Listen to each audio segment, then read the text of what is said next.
말라기 4장 1절에서 3절입니다. 만군의 여호와가 이르노라 보라 용광로 불같은 날이 이르리니 교만한 자와 악을 행하는 자는 다 지푸라기 같을 것이라.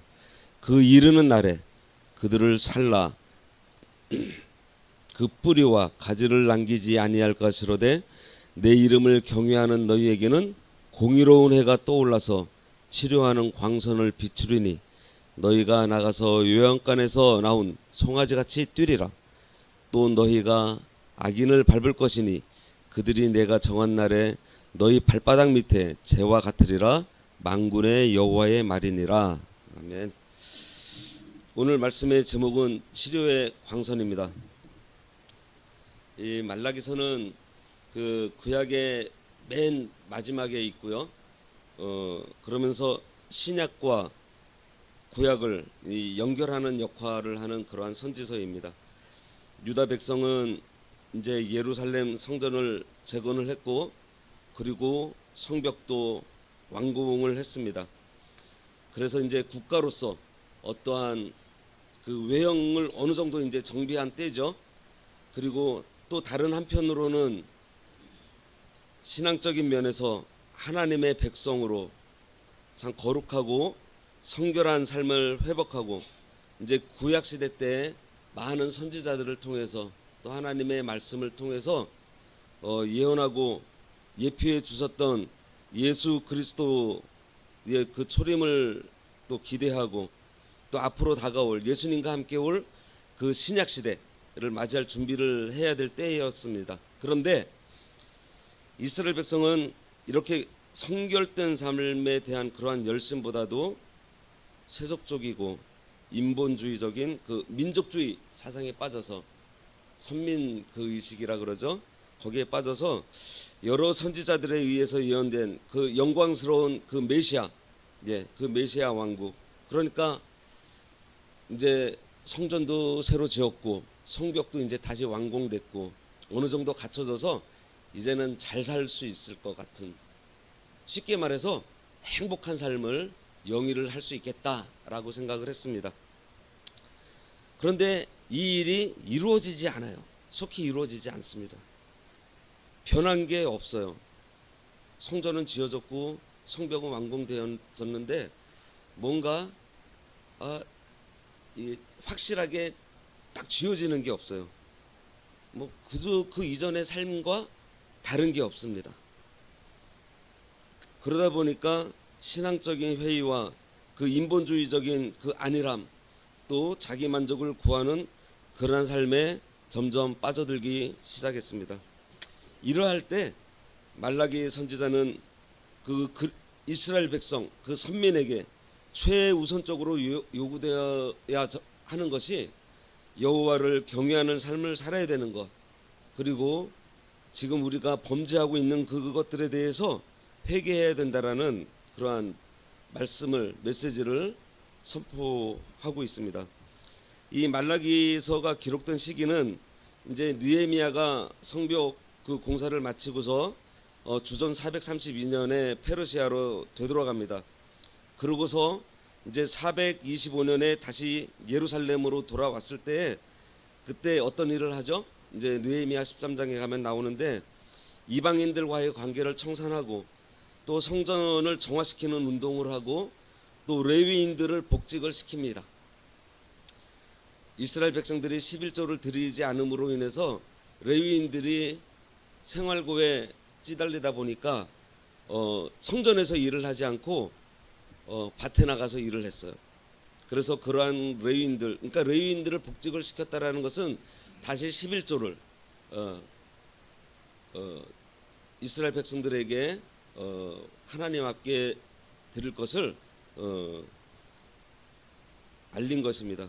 또 안식일을 준수할 수 있도록 촉구했고, 이방 여인과 결혼을 금지하고, 또 이방 여인과 결혼한 사람들은 그 자식과 함께 다 돌려보냈습니다. 느헤미야가 성벽을 완성하고 에스라와 함께 백성들을 회개하고 정결하게 했는데, 느헤미야가 약 7년 정도 페르시아에 가서 자리를 비운 사이에 다시 이러한 일들이 벌어졌던 거예요. 바로 말라기는 이 시기 느헤미야가 페르시아에 있던 이 시기에 기록되었다고 보여집니다. 왜냐하면 말라기에서 다루는 이 내용들이 느헤미야가 다시 돌아와서 다시 정화시키고 정상화시키려는 것을 우리가 볼 수가 있습니다. 오늘 본문은 구약 성경의 마지막 부분으로 하나님께서 악인은 심판하시고 하나님을 경외하는 자는 회복시켜 주시고 복 주시겠다라는 말씀을 하면서 초림주 예수 그리스도를 예고하고 있어요. 1절에 보면 만군의 여호와가 이르노라 보라 용광로 불같은 날이 이르리니 교만한 자와 악을 행하는 자는 다 지푸라기 같을 것이라 그 이르는 날에 그들을 살라 그 뿌리와 가지를 남기지 아니할 것이로되 만군의 여호와 만군의 여호와는 우리가 늘 신앙 고백하는 천지를 만드신 하나님 아버지이십니다.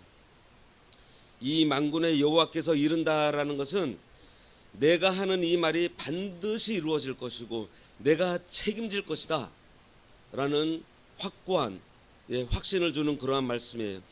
말라기는 하나님의 이 말씀의 진실성 또 그 하나님께서 하신 그 말씀을 반드시 이루시는 그 능력이 있다라는 것을 지금 강조하고 있는 것이에요.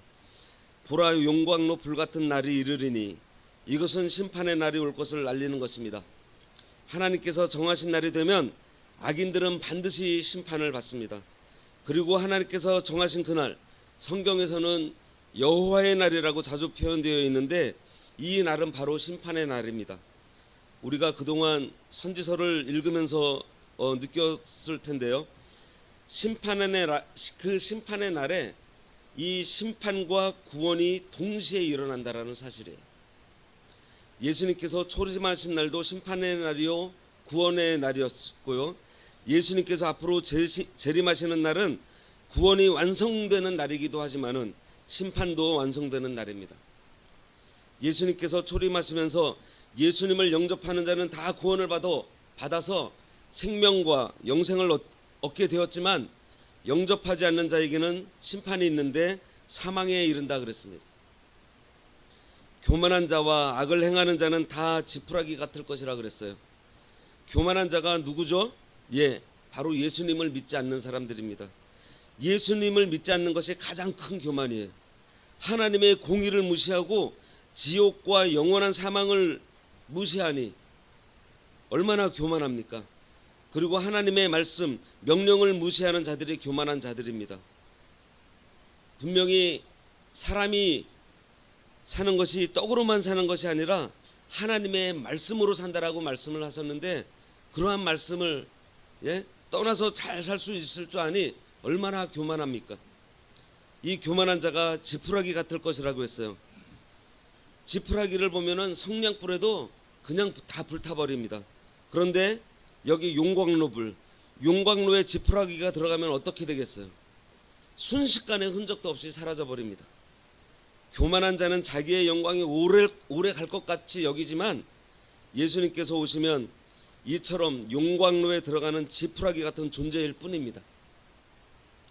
그래서 그 이르는 날, 여호와의 날, 심판의 날에 그들을 살라 그 뿌리와 가지를 남기지 않는다고 했어요. 그 뿌리와 가지는 뭐예요? 그 근원입니다. 완전히 싹을 없애버리겠다라는 그러한 말씀입니다. 철저한 심판을 지금 말씀을 하고 계십니다. 2절에 내 이름을 경외하는 너희에게는 공의로운 해가 떠올라서 치료하는 광선을 비추리니 너희가 나가서 외양간에서 나온 송아지같이 뛰리라. 하나님의 이름을 경외한다는 것은 먼저 우리가 하나님을 믿는 것입니다. 우리가 날마다 고백하는 천지를 지으신 하나님 아버지를 믿는 것입니다. 홀로 기이한 일들을 행하신 그 하나님을 우리가 믿는 것이에요. 이 하나님이 우리의 하나님, 나의 하나님이라고 하셨어요. 나를 위하고 나를 사랑하시는 그 하나님이십니다. 그래서 경외한다는 것은요, 사랑에서 나오는 그 두려움이에요. 경건한 두려움. 하나님의 명령을 지키는데 무서워서 지키는 것이 아닙니다. 하나님을 사랑해서 나를 위하고 나를 사랑하시는 그 하나님을 내가 사랑해서 지키게 되는 거예요. 이렇게 하나님을 경외하는 자에게는 의로운 해가 떠오른다고 했어요. 해가 떠오르면 밤이 지나가고 어두웠던 그 모든 것들이 다 밝게 드러납니다. 캄캄해서 지금 어디로 가야 할지, 내가 무엇을 어떻게 해야 할지 몰라서 걱정하고 염려하고 있을 때 해가 떠오르면서 길이 환하게 비춰주는 거예요. 혹시 우리 인생이 지금 어둠 속에서 헤매고 있고 내가 무엇을 어떻게 해야 될지 모르겠고 하나님의 뜻을 도무지 알 수 없었을 때 지금 뭐 하면 된다고요? 하나님을 경외하라 그랬습니다. 그러면 하나님의 공의로운 해가 떠올라서 어두운 것들이 밝아진다고 했어요. 그러면 그 공의로운 해가 떠올라서 치료하는 광선을 비춰준다고 하셨습니다. 이 광선은 우리의 이 상한 심령, 이 병든 곳을, 이 우리 속을 밝게 비춰서 치료해 주십니다. 우리 사람들은 눈에 보이는 바로 앞의 것, 육신의 질병만 보게 되지만 하나님께서는 우리의 중심, 우리의 심령의 상태를 보세요. 그래서 우리의 심령의 병을 고쳐주시려고 때로는 육신의 질병에 걸리게도 하시고 또 낫게도 하십니다. 어떻게 할 때 고쳐주신다고요? 하나님을 경외할 때입니다. 그러니 육신의 병으로 또 우리가 어떠한 고통을 당하고 있을 때에, 그리고 우리가 늘 마음이 불안하고 편치 않고 걱정과 염려로 잠 못 이루고 그럴 때에 우리가 무엇을 해야 된다고요? 하나님을 경외해야 됩니다. 그러면 이 치료하는 광선을 비춰서 살 길이 열립니다. 이 공의로운 해가 무엇이에요? 예수 그리스도세요. 예수님께서 의로운 빛이 되셔서 우리의 영육의 모든 병과 우리의 슬픔을 다 치료해 주십니다. 병 가운데 가장 크고 무서운 병은 예수님을 믿지 않는 거예요. 예수님을 모르니 병든 것이고요. 그래서 사랑하지 않으니 병든 것입니다. 그리고 병이 들면은 죽게 되는 것처럼 예수님을 믿지 않는 자는 영육간의 사망에서 영원한 그 사망 지옥에 이르게 되는 것입니다. 하지만 그리스도께서 환한 해처럼 떠올라서 병과 죽음과 어둠 속에서 고통받는 자에게 이 생명의 빛, 구원의 빛을 비춰주셨어요. 그러니 이 예수님을 믿는 사람은요, 예수님께서 치료하는 그 광선이 되어서 빛을 밝게 비춰주시기 때문에 그 생명을 살리고 이제는 하나님을 알 수 있게 되고 또 하나님을 사랑할 수 있고 따라갈 수 있게 고쳐주신 것입니다. 예수 그리스도의 빛이 환하게 비친 사람은 영적인 자유함 속에서 구원의 즐거움이 충만해요. 만일 우리가 이 생활을 하지 못하고 있다면요, 뭘 해야 된다고요? 하나님을 경외해야 됩니다. 하나님께서 나를 사랑하고 계신다는 것을 우리가 깨닫게 되니 이제 우리가 그 하나님을 사랑하게 되고, 하나님을 사랑하니 그 하나님의 뜻이 알고 싶어서 우리가 성경을 읽게 됩니다. 그리고 그 하나님과 대화를 나누고 하나님과 얘기하고 싶어서 하나님 앞에 이렇게 나와서 하나님 앞에 기도를 합니다. 그래서 우리는 그 사랑하는 하나님의 뜻대로 그 순종하는 삶, 바로 그것이 하나님을 경외하는 삶입니다. 우리가 하나님의 사랑을 먼저 알아야 돼요. 제가 청년들에게도 늘 얘기하는데, 혹시 지금 사귀는 사람이 사랑하는 사람이 있으면은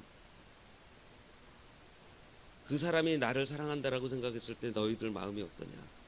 자주 물어봅니다. 하나님께서 나를 사랑하고 계신 것을 우리가 진짜 안다면은 우리의 마음이 어떤가? 그 사랑하는 사람이 어떤 생각을 갖고 있는지 알고 싶지 않으세요? 그 속마음 들여다보고 싶잖아요. 그래서 우리가 하나님의 그 마음을 알고 싶어서 이 성경을 읽는 것입니다. 그리고 사랑하는 사람과 늘 가까이서 자꾸 얘기하고 싶잖아요.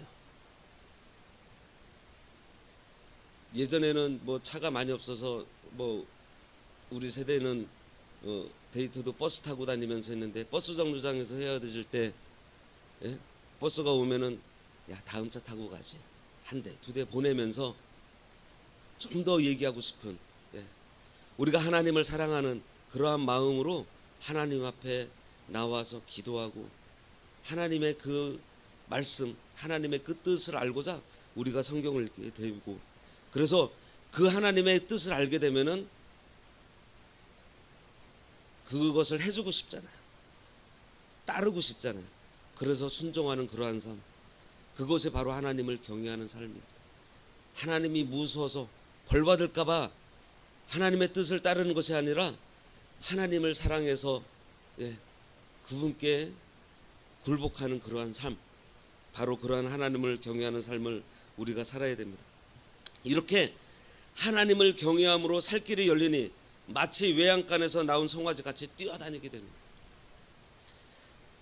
여러 가지 일들로 인해서 갇혀있던 그 송아지처럼 답답하고 얽매여 있던 자가 하나님을 경외하면 근데 환한 빛이 비춰져서 모든 것이 이제 밝게 보입니다. 다 보여요. 치료하는 광선을 비춰주셔서 또 병들고 불안하던 것을 다 고쳐주시니 외양간에서 나온 송아지같이 기뻐 뛰어다니는 것입니다. 그러니 그 삶이 얼마나 즐겁고 기쁜지 몰라요. 하나님을 경외하면 이렇게 됩니다. 3절에 또 너희가 악인을 밟을 것이니 그들이 내가 정한 날에 너희 발바닥 밑에 재와 같으리라. 만군의 여호와의 말이니라. 하나님께서 정하신 날이 되면 교만하고 악을 행하는 자들은 하나님의 심판을 받아서 성도의 발바닥 밑에 재와 같이 된다고 했습니다. 그래서 성도는 승리한 자들이에요. 사망 권세를 이기신 예수 그리스도를 의지하기 때문에 우리는 모두 승리한 사람들입니다. 성도는 예수 그리스도의 광선으로 치료받은 사람들이에요. 아니, 지금도 치료를 받고 있는 사람들입니다. 주님의 그 치료의 광선으로 치료를 받고 사랑의 광선으로 치료를 받는 자들이 바로 우리들이에요. 그래서 우리는 예수님께서 치료의 광선으로 치료받은 것을 어떻게 해야 돼요? 이제 또 전해야 됩니다. 나만 치료받는 것이 아니에요. 어떻게 전해요? 심령이 병들어 고통받고 있는 그런 사람들을 치료의 광선을 바라시는 주님 앞으로 인도해야 됩니다. 병든 육체를 끌어안고 고생하는 자를 치료의 광선을 바라시는 예수 그리스도 앞으로 데리고 와야 돼요.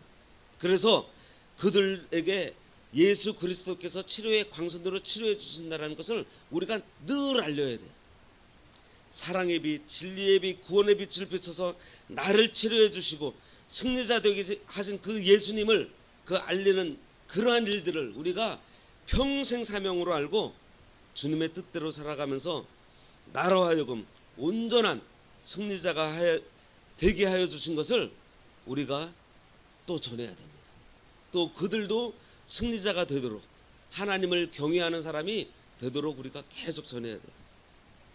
오늘도 이렇게 치료의 광선을 비춰서 우리를 치료해 주시는 그 주님의 은혜를 누리시고 또 치료의 광선으로 치료하시는 그 예수님 앞으로 많은 영혼들을 인도하는 저희들이 되어야 되겠습니다. 기도하겠습니다. 하나님 아버지, 감사합니다. 예수님께서 그 치료의 광선이 되어 주셔서 저희들의 심령을 밝게 비춰주시고 저희들의 죄악을 다 깨닫게 하여 주셔서 자기를 발견하고 그래서 하나님 앞에 무릎 꿇을 수 있도록 또 하나님을 만군의 여호와로 또 천지를 지으신 우리 아버지로 저희들이 삼아서 그 아버지를 사랑하고 그 아버지를 경외하는 그러한 삶을 살 수 있도록 세워주셨사오니 참으로 감사합니다. 저희들 오늘도 예수 그리스도의 그 치료의 광선으로 치료받는 삶을 살며 또 예수 그리스도 앞에 많은 영혼들을 인도하는 그러한 사명을 감당하는 그러한 하루 되도록 인도하여 주시옵소서. 오늘 예배당 건축하는 그 가운데에서도 하나님께서 함께하여 주시고 힘들고 병들고 아파하는 우리 성도님들 예수 그리스도의 치료의 광선으로 또 밝게 비춰주셔서 치료의 역사가 일어날 수 있도록 은혜 내려 주시옵소서. 예수님의 이름으로 기도드리옵나이다. 아멘.